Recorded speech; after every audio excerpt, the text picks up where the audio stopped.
Right, well, I've just been down to the centre of Lagg, at the Lagg Hotel. I don't know if you can see it through the trees there. To show you, that's actually the kind of rear accommodation at the back of the hotel. And I'm out walking with free Sally Teenage Westie up this path here, which goes from the centre of Lagg all the way to, well, a few places actually. Oh, maybe Sally, I don't know where she got to. She's sneaking round the back there. Which goes, there we come, what a good dog. Which goes round to Kilmory Hall, and there's a shortcut there. And then this path here also goes to Torrylinn Cairn, and then all the way down to Kilmory Beach as well, which is quite far, a bit too far for us. So I'm just going to go in a small loop, not a big one. What have you got in your head there, Sally? Put that off there. There we go. You never know for sure at this time of year. Could be, you get, the nice thing about a Westie is they're white, of course, so if they get a tick or anything on them, you can see it very easily. So I actually don't know what that was. It was just a little black thing. The fact that it took me 2 goes to take that off, Sally, does make me wonder if it was a tick, because they hold on quite hard. You can pick them off, but you've got to really kind of force them off.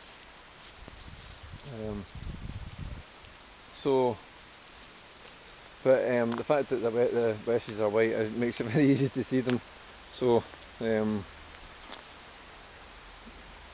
Sally going? She's going right off into the wood now.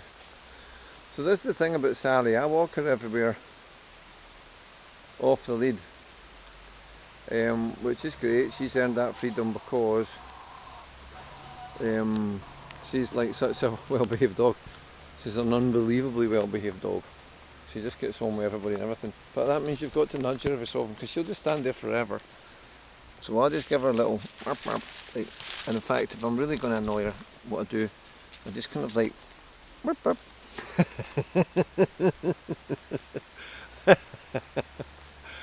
Just going to touch her tail.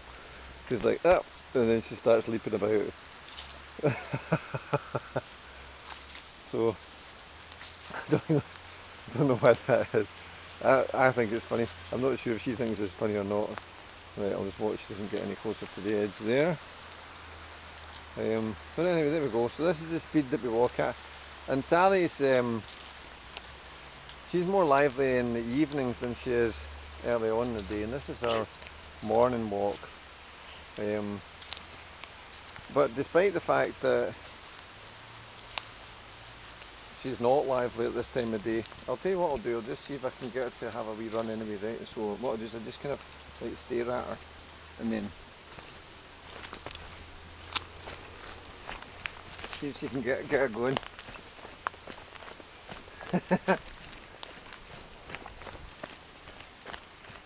Not really, kinda.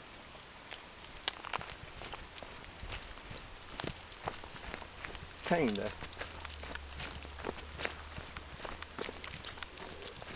That's alright. Oh no, it's nothing. So this isn't the best time of day to do it, like I said, but especially not when she keeps getting distracted by things. Look at this path. Now, I don't know actually if it's entirely natural or not, but I can't see anything unnatural, so I guess, let's see, it's been covered. I mean, it might have been a stony path. I can see stones there. Might have been a stony path that's been covered up with years of twigs, and yeah, I can see the odd wee stone. So I guess it's a made path. Isn't that perfect? Look at that.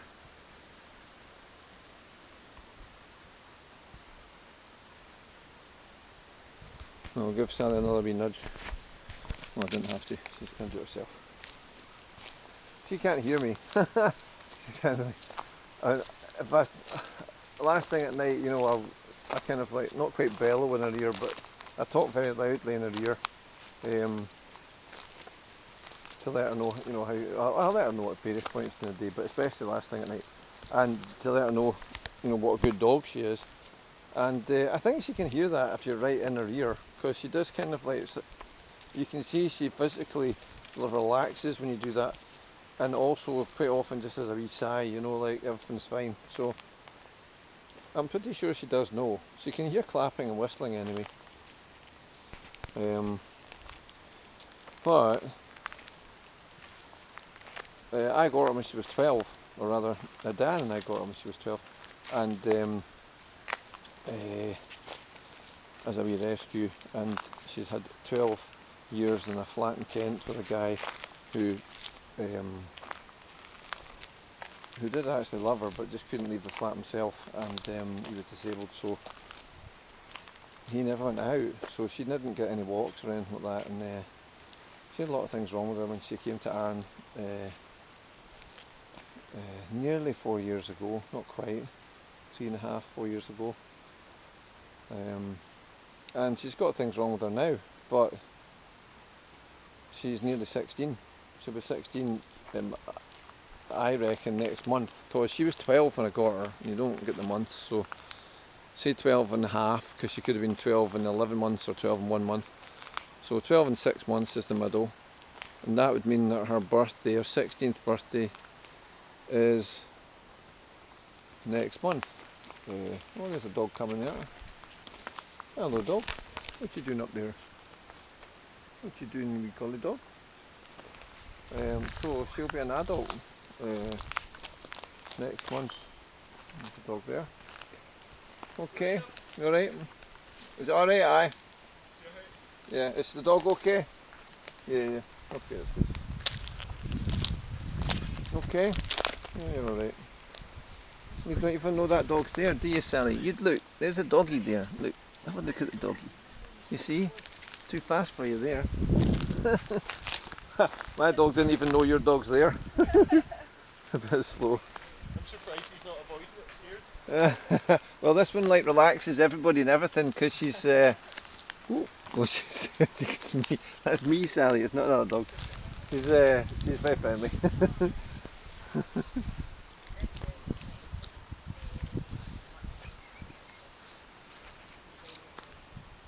I'll just let these people pass and then I'll carry on.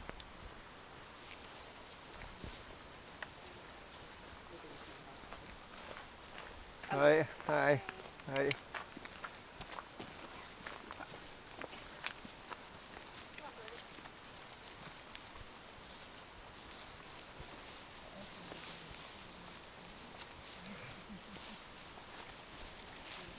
Okay, so there we go. Right, Sally got stalled there, so we'll give her a wee nudge again. But there you go.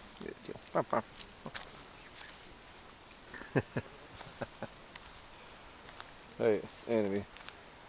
Yeah, always watch out. If you've got a small dog, always watch out for big dogs, because just because they're so big compared to the small one. It's a really simple rule. Unless you get an assurance that the dog's okay, if you've got a small dog, just don't let a big dog near it, because it's just one mistake, and it's a very bad mistake indeed.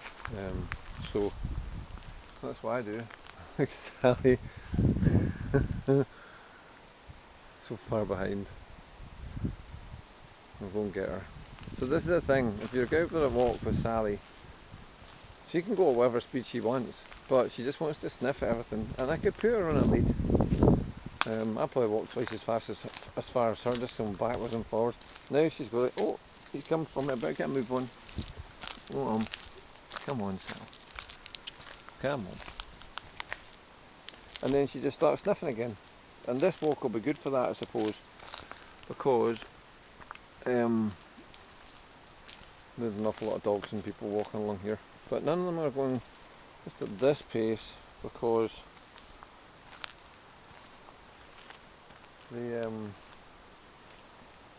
the dogs are either running about like mad or else they're on the lead, which mine isn't. Neither of those things are applying to my dog, which goes at this pace and just does her own thing. There we go. Anyway, so yeah, I was saying, so she came to Arran when she was 12, so she'll be 16 next month, if she was 12 and a half when she came to Arran, and which means that she's an adult at that point, in human terms. She can leave home, she could start a family of her own. One thing I would say, if she's 16 in old money, that means she's probably already sat her O grades or O levels. I think they're called standard grades now, and they might be called something else even further on than that, I don't even know. Happily, the last time I sat, or the only time I sat O grades, was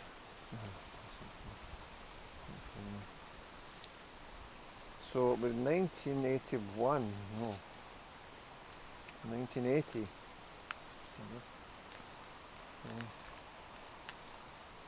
Yeah, 1980 I think that would have been. It would have been 1980 for all grades. And there were 9 of them I sat. I still remember the grades I got actually. I got 3 A's, 4 B's and 2 D's. Yeah. And then I went on to do my hires. Yeah, that's right, in 81. So yeah, 1980. So I'm going back 42 years since I had O grades. And I don't miss them one bit. Right, what are you doing there? You're doing a pee, okay. Right, come on in. So yeah, hopefully Sally doesn't end up doing any of them. Well, happily she doesn't have to do any of them. I didn't enjoy them myself. I was glad to get out of school and exams and things. Some people flourish with pressure from things like that, you know, exams and deadlines and needing to achieve at a certain given time and date. You know, I don't. That's not me in the slightest. That's just stress. If you give me the deadline, the thing that must be achieved, you know, I can just feel the life draining out of me, you know, just at the idea that I must achieve it. So you learn who you are as you get older, you know, and as you go through life. And really, probably the defining thing about me is I will see things through to the end. I achieve things by persistence. I remember reading that we were persistence hunters when we were hunter-gatherers, and we would pursue our prey. We're being pursued. I'm being very slowly pursued by an albino leopard. But anyway, and so we were persistence hunters. We would manage to hunt things by just never giving up. And it turns out being on 2 legs gave us an advantage because we had better stamina than animals on 4 legs. Which makes sense because we can run, if we put our mind to it, if we've got the bodies willing and able, we can run, I'll put that there, that's nice too, that, see the sea over there. We could run 100 miles, you know, people run the West Highland Way for fun. And I said this before, I'll say it again, I ran right round Arran. I've never even done a marathon before, but I did that. And so there you go.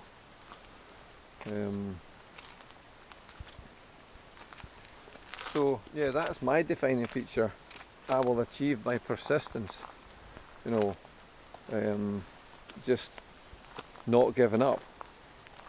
I'm my own definition for myself is I'm unstoppable insofar as if I decide to do something, I will always see it through right to the end, and I'll overcome every single obstacle, and it will not beat me. You know, I can't be beaten, so unbeatable. But the minus side of that is that's determination. Achieving under pressure, you know, like that's why I've never like wanted to be ambitious at my job, or that's why I don't live in Glasgow. I was brought up and born in Glasgow, and I never felt. Better go and get Sally. The leopard has stopped leoparding, and she can see me. She's thinking, I suppose I better speed up. Is he getting a little bit fed up because I keep stopping all the time? Is that what's happening? Right. You see, now I'm stopping, now you're wondering.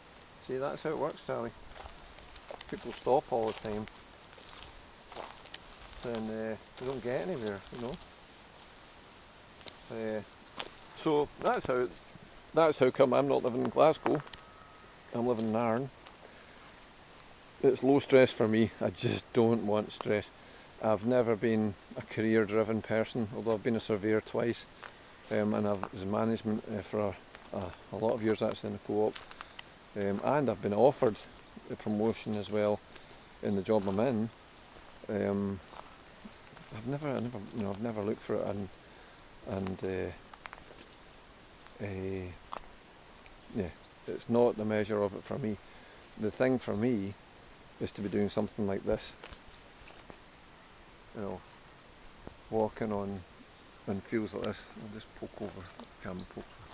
It looks a bit dark actually, so I don't know if you can see very well what I'm looking at there. Anyway, we'll carry on. So yeah, that's who I am, and well, that's one thing about who I am. But like I say, you spend your whole lifetime working it out, and you never work it out properly because you're changing all the time, you're learning things. I'm a completely different person from the person I was when I was a young sprite. Sally. Right. How long will she be back there for? If I walk away, she'll kind of panic and then she'll charge a wee bit, but here she comes. But if I stay here and she can see me, she just does her own thing. She needs to some extent, just like think, oh, I'm going to get left behind a little bit here. I might need to put the pedal to the metal, so to speak. Anyway, what I could do, I could just hide in this wee chair here. That's what I'll do. I'll hide in here, right, and then we'll see what happens when she comes, if she's panicking at all. Because she won't be able to see me till she comes round the corner. If she comes round the corner, of course, she could double back. Oh, she's coming, I can see her. But she can't hear me either, remember, so... Is she going faster, would you say? Is that faster? I'd say that's faster, a little bit. Oh, there we are. Go on then. So, yes, I'm going slow now, I found out where he is. Right. Anyway, this is probably where we're going to get to.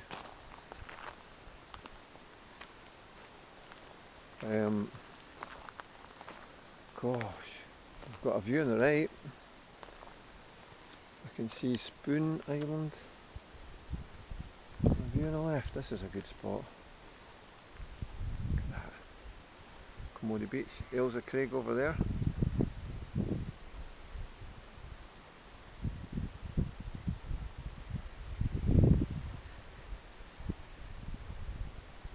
Spoon Island.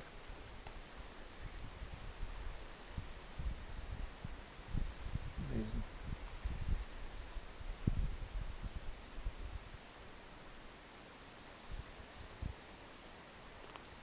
There's wee Sally coming. And here we are Torrylinn cairn. This is where we're going. Handle here. Come on, be out. Not that you can hear me.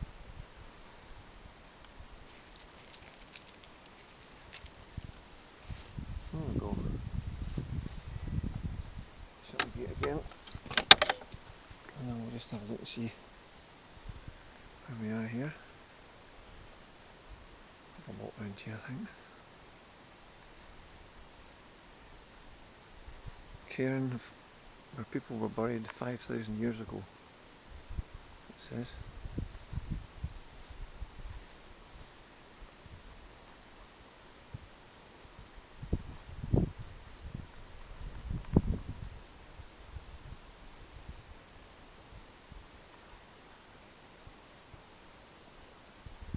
I'll just walk right round it, I think.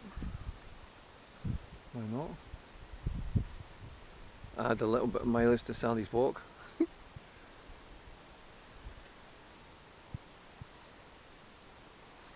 This is some spot, you can see why they would have done that here. I mean, really amazing. Just gorgeous. Here she comes. Yeah, she's running about there, enjoying the grass. Sally likes the grass. In fact, if I ran her up here, she would come on me. She just likes running in grass, that's her surface. I'm going to do it. So,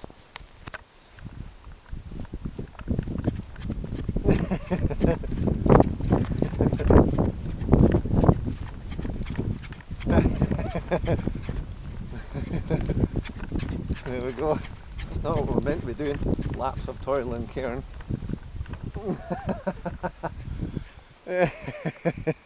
I just know you, don't I? I just know you. You're the dog that likes to run in the grass. That's you. You do. What a clever dog. Yes. Yeah, so you can see Sally's in good form. She's slightly chubby, but that's a good thing. That's a good thing for a dog who's meant to be struggling with her eating, but isn't struggling at all. There, right, so what Sally's wanting to show us here is the sign here, which is Torrylinn cairn. What does it say? These slabs are the remains of a cairn in which people were buried over 5,000 years ago. Inside the cairn was a stone chamber made up of 4 compartments. The bones from 6 adults, a child and a baby were found mixed up together in the innermost compartment. None made a complete skeleton. A flint tool, a broken piece of pottery and the bones of animals were also found. It is likely that the burials took place here over a long period of time and that parts of the structure and contents were disturbed and removed. And then it says here about the releasing the soul.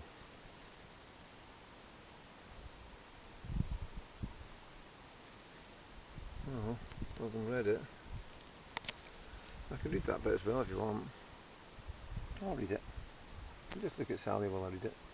Burying the bones in a tomb was only the final part of a series of rituals marking a transition from the living world to that of the ancestors. The dead fleshed body was connected with the mortal world and seen as dangerous and polluting. It is thought that corpses were exposed on wooden platforms outside the tomb to be stripped of flesh by wild animals, so they were left outside for animals. Removal of the flesh released the soul. The bones were seen as clean, associated with fertility and holding an ancestral essence. The bones would then be placed in the tomb. Although bones were often sorted by age and gender, individuals became anonymous amongst the ancestors. Oh, so they were just left outside for ages until there was nothing left but bones, and then they were put in there.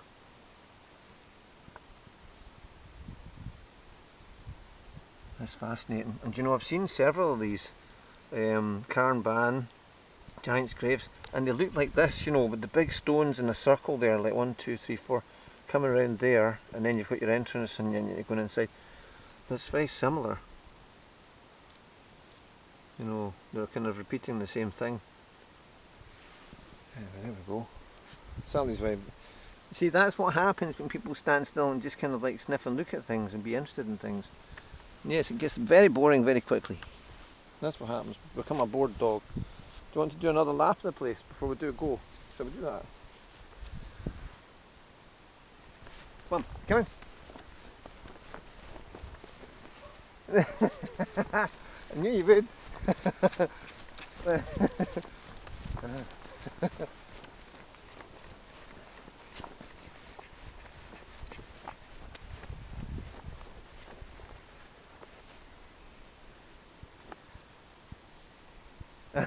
Oh, maybe not.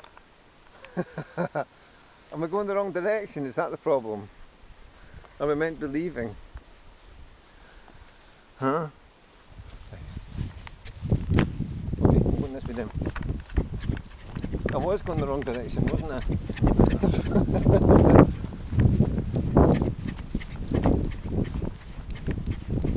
Meant to be leaving, is that what it is?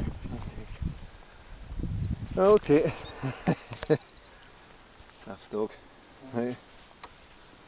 Okay, well, it took me a minute to work it out, but that's what you were telling me there, was it? I'll put that gate shut. There we go. Right, so one more look at this, I think.